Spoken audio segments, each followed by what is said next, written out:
Hi, this is Person with Wine, and welcome to one and six part series of me telling you what kind of wines we're going to be opening at the Person with Wine event in December 11th here in New Jersey.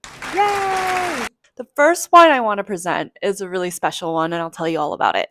This is wine number one. This is champagne from Geoffroy. This is a grower champagne. So grower champagne means it's a champagne that is produced by the same estate who's actually growing the grapes, which is typically not the case in Champagne because the economics of Champagne and the distribution of Champagne in that region are really typically run by big Champagne houses. So you want to think about LVMH. LVMH owns most notably Veuve Clicquot as well as Moet. Those big Champagne houses really run the gamut of the business and the volume that's coming out of Champagne. So it's very special to have a grower Champagne because think about how many forces are ahead of you to really get this to market. Not only are you growing the grapes, but you're also marketing it and selling it on your own. Grower champagnes also are a little bit more specialized because they take a little bit more care into the product that they're creating because they are from the growers themselves. So why is this one special? What I love about this domain is that it is a father-daughter duo, which you typically don't see. Sasha and Jean-Baptiste Geoffroy. The Champagne house and the business has been in their family for over 5 generations. What's interesting about the background of this family and how they got into champagne making was that in World War II, the Geoffroys couldn't sell their still wines. So what they did was transform that still wine into sparkling. The rest is history. This is a blend of about 42% Pinot Noir, 39% Pinot Meunier, and then the rest is Chardonnay. Pinot Meunier is good body and fruity character additive to a more neutral grape variety like a Pinot Noir. The clay in this region, which is Valle de Marne, that really helped to retain that fruitiness character of Meunier. The other really special thing about this wine is that although it is non-vintage, which means that all of the wine isn't from that one particular year, it is made out of 50% reserve cuvee. This reserve cuvee is something that they've kept over time to mimic the house style, meaning typical style that they go out with that can be a mix and blend of different years. This is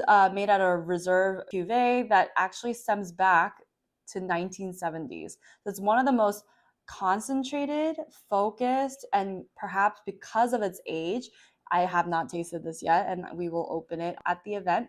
Because of the age, it will have a lot more depth and perhaps complexity when it comes to the different layers of flavors that one might taste. So again, you see the TLC that goes into making a higher quality wine from a premier cru region. I can't wait to open this. If you'd like to try it, come join me on Thursday. There is a great recommendation of a wine that you should try from Champagne that is not Veuve Clicquot and is interesting for another reason in the non-vintage sections. Cheers!